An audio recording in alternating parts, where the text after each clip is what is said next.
necesito que me ponga mucha atención en este caso, que es uno de esos casos que de repente hacen dudar, por lo menos, de la impartición de la justicia. Me da muchísimo gusto saludarte. Marco Serrano, tú eres el abogado de Arturo Gómez Lara. ¿Por qué no le platicas al auditorio esta historia que, insisto, parece que la justicia no aplica como debiera ser? Estimado David, ¿cómo estás? Muy buenas noches para ti Bien, y con para gusto todo de tu saludarte, auditorio. Marco. El gusto siempre es mío. Pues sí, efectivamente, mira, te comento a ti y a tu auditorio, el asunto seguido en contra de mi representado Arturo Gómez Lara es uno de los tantos que nos permite apreciar de forma clara cómo es que ciertos grupos políticos y económicos pueden llegar a influir en las autoridades de nuestro país, ¿no? Y sobre todo, cómo esto puede llegar a impactar directamente en la administración de la justicia e inclusive en las industrias de mercado, ¿no? En el caso de mi representado, se encuentra privado de su libertad en un centro en Torreón por influencias y presiones de una familia dueña de Grupo Simsa llamada Isa Tafich, una familia muy poderosa en Coahuila que ha impulsado la libertad de mi representado con la finalidad de hacerlo a un lado en el mercado de la energía eléctrica, A ¿no? ver, Mi representado, ¿cómo sí. está este asunto, Marco? O sea, porque, a ver, habría que ponerlo en contexto. Es un asunto, desde mi punto de vista, mercantil, que se termina convirtiendo en que hay quien está usando su poder para castigar a quien fuera su socio, ¿no? Efectivamente, mira, ¿qué es lo que ocurre a grandes rasgos en este asunto? Mi representado, Arturo Gómez Lara, es director y dueño de una empresa llamada Ion Energy. Esta empresa se dedica a ser intermediario entre la distribución de energía eléctrica. Aquí es en donde comienza el problema. ¿Por qué?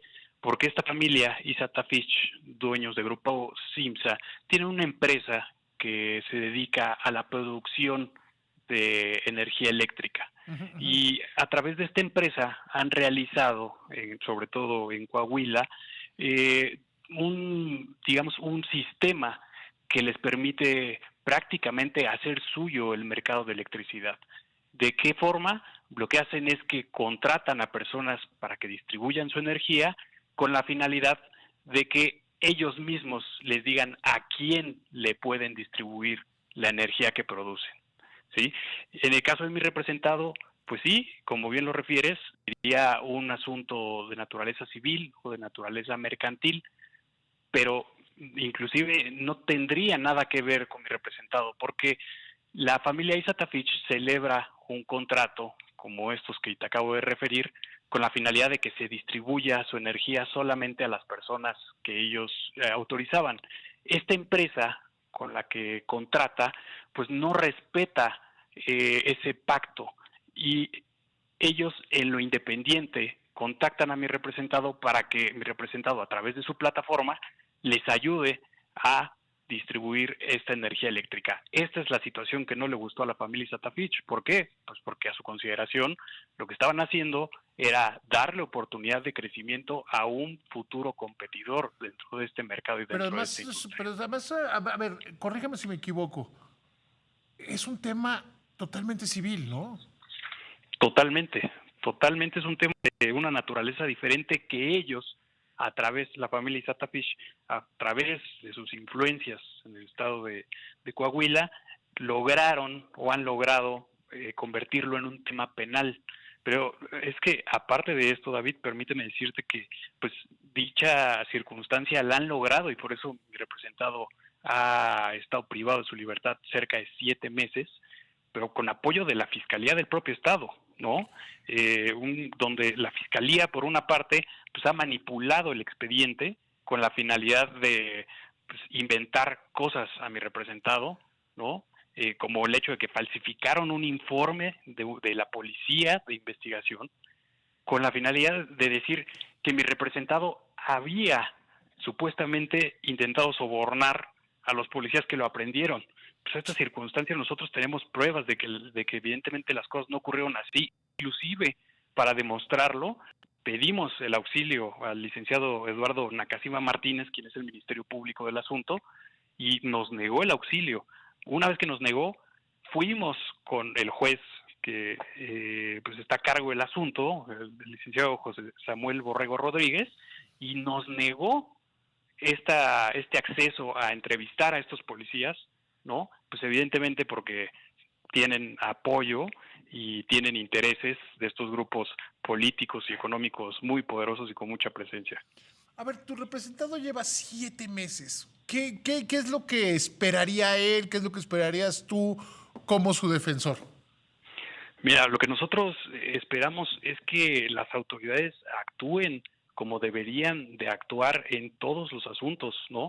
Apegados a derecho, respetando sobre todo los derechos humanos y no actuando a favor de grupos con intereses políticos y económicos, ¿no? Que se hagan valer los derechos de mi representado y no solamente de mi representado, sino de la sociedad en general. Creo que es un asunto que es sumamente relevante y se tiene que hacer del conocimiento a todas las personas en general, pues precisamente porque estamos en una época en la que se está impulsando por una parte un cambio en el sistema del Poder Judicial Federal que sin duda tiene un impacto directo en los tribunales de los estados, y por otra parte pues también afecta a los mercados, porque si este tipo de prácticas son aceptadas e inclusive apoyadas por parte de la autoridad, pues bueno, vamos a terminar en un estado en el que ninguna persona se va a atrever a incursionar en algún negocio, pues por miedo a que las grandes empresas precisamente realicen este tipo de prácticas y que pudiesen terminar, como en el caso de mi representado,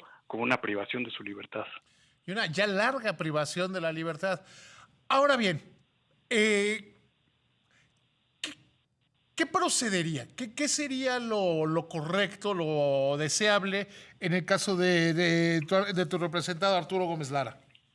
Mira, en el caso específico de mi representado, en primer lugar, pues además de todas las irregularidades que ya te comenté, hay una cosa que a nosotros nos hace mucho ruido y que en definitiva no tiene ningún sustento jurídico, y es que todos estos contratos que, insisto, mi representado no tuvo nada que ver, pero todos esos contratos que se celebraron entre esas empresas fuertes, energéticas, que quieren o realizan prácticas monopólicas, se suscribieron en la Ciudad de México. Entonces, el primer paso que nosotros estamos impulsando y estamos llevando a cabo a través de los mecanismos legales previstos en la ley, pues es que la Ciudad de México asuma competencia, asuma jurisdicción de ese asunto. ¿Por qué? Pues porque en todo caso las circunstancias que supuestamente dicen que terminaron en un fraude, pues en todo caso se realizaron en la Ciudad de México, ¿no? Evidentemente, como esta familia, Isata Fitch, tiene muchísima presencia en el estado de Coahuila, pues es que el proceso se lleva allá, ¿no? Y por otra parte, como un segundo eje de acción a desplegar por parte de nosotros, pues es llevar ante un control judicial el tema de la libertad de mi representado, ¿no? Y exponer ante los órganos judiciales, pues que su privación de la libertad es incorrecta, pues está sustentada en un documento falsificado por la propia Fiscalía del Estado. Marco, te voy a pedir por favor que estemos en contacto sobre este tema. Le vamos a dar seguimiento porque creo que representa muy bien hacia dónde tiene que mejorar la justicia. Te agradezco mucho por la conversación.